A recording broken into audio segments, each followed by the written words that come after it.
Let's talk about Coach Marion, right? So the biggest component of all of this is how is Juju going to perform in the offense, right? Because you could argue anything you wanted about how he should have performed last season, but Coach Shimmer's offense wasn't going to allow anyone to succeed. I would argue that if Caden Salter got Brennan Marion as his offensive coordinator, he would have gone for 30 plus touchdowns last season. I'm just being honest. I really was not a fan of Pat Shurmur's offense at all last season. But what is it built on? It's built on quick decisions and fast releases. You get the ball out before the pressure arrives on pretty much every snap. High up tempo, quick decisions, like I said. And by all accounts, everything that has ever been said about Julian Lewis is that he makes quick reads. He doesn't overthink things. He gets the ball out fast. He knows where to put it. He puts it on there with precision. And he's been thinking about how to be a quarterback since he was literally 10 years old. So he has all of the preparation up till now to be in a fast, complex system. Plus, they have a former QB who was leading this system at UNLV, Haj Malik Williams. I think that's how you pronounce it. Apologies if I have it wrong. Who's in the building teaching him how to run this system. So it feels like a really good match to me to say that a QB who likes the pressure, who likes to make quick decisions, not have to overthink things, is getting a quarterback coach and an offensive coordinator who are going to put him in that position to succeed. Once he really masters this offense, I think it's lights out. Well, let's talk about the go-go, right? So tempo-based, space-oriented, stresses every level simultaneously. You get quick screens, you get RPOs, you get play action, you get misdirection. You get all of it. And Juju, a lot of people don't know this. A lot of people didn't pay attention very much to it. But Carrollton's offense and when he was in high school was a lot more RPO heavy than people thought. It was not Juju sitting in the pocket 40 plus times a game and just dumping the ball downfield. They ran an RPO heavy offense. He's very comfortable inside of one. So you put guys like DeAndre, you put guys like Ernest Campbell, Cam, Danny on the outside, and you get these easy reads for Juju to make, right?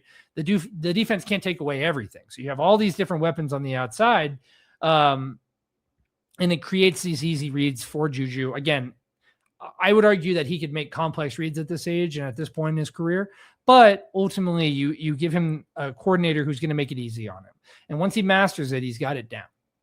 So let's talk about a proof of concept, right? So Ernest Campbell, last year in Coach Marion's system, had a 98.5 grade on deep balls, 92.8 on medium throws, 93.3 on short, and then a 90.1 on behind the line of scrimmage. He was elite all across the field.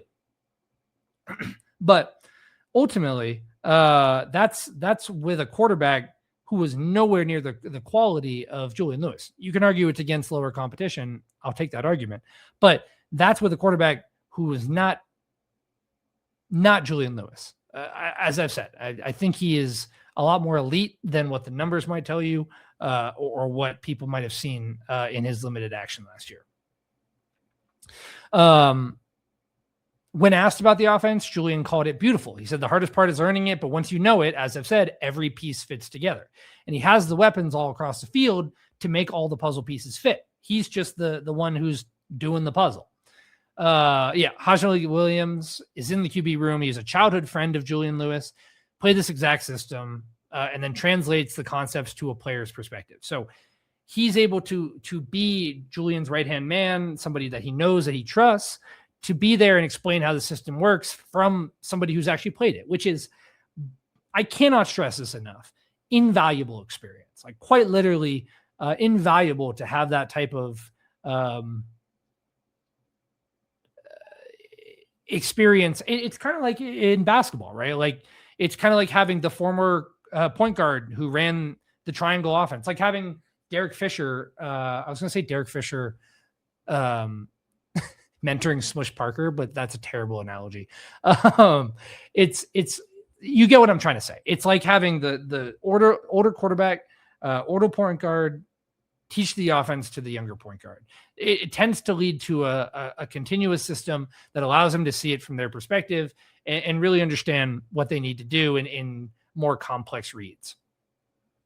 So let's talk about totality, right? So you can verify that his arm is real. He has that 93.0 deep ball grade on balls 20 yards or more, specifically on the left side of the field.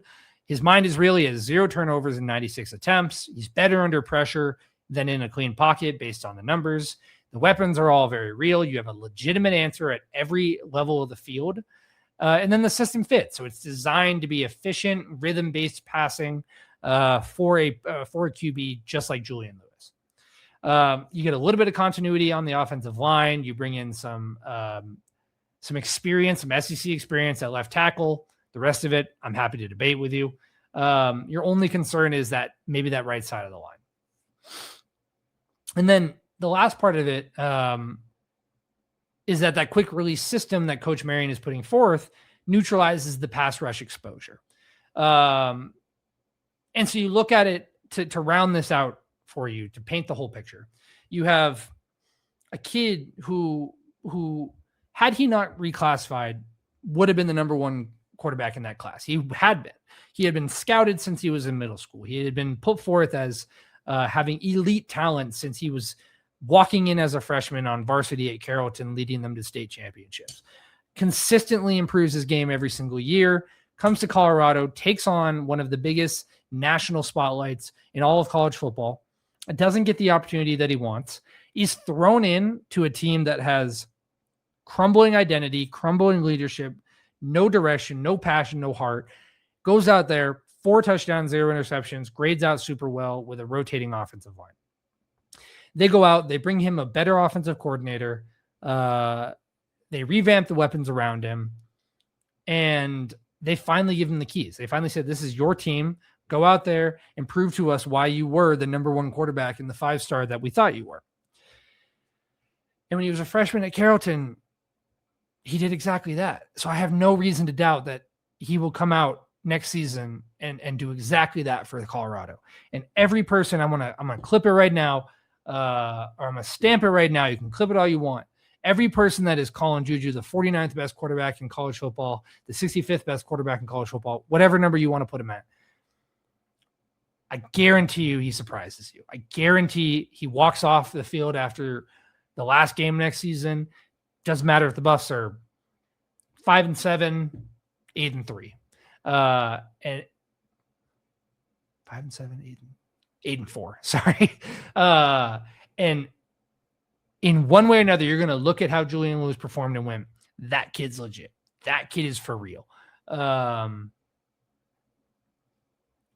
Let's really quickly, just so you guys can vouch or can understand and can see it.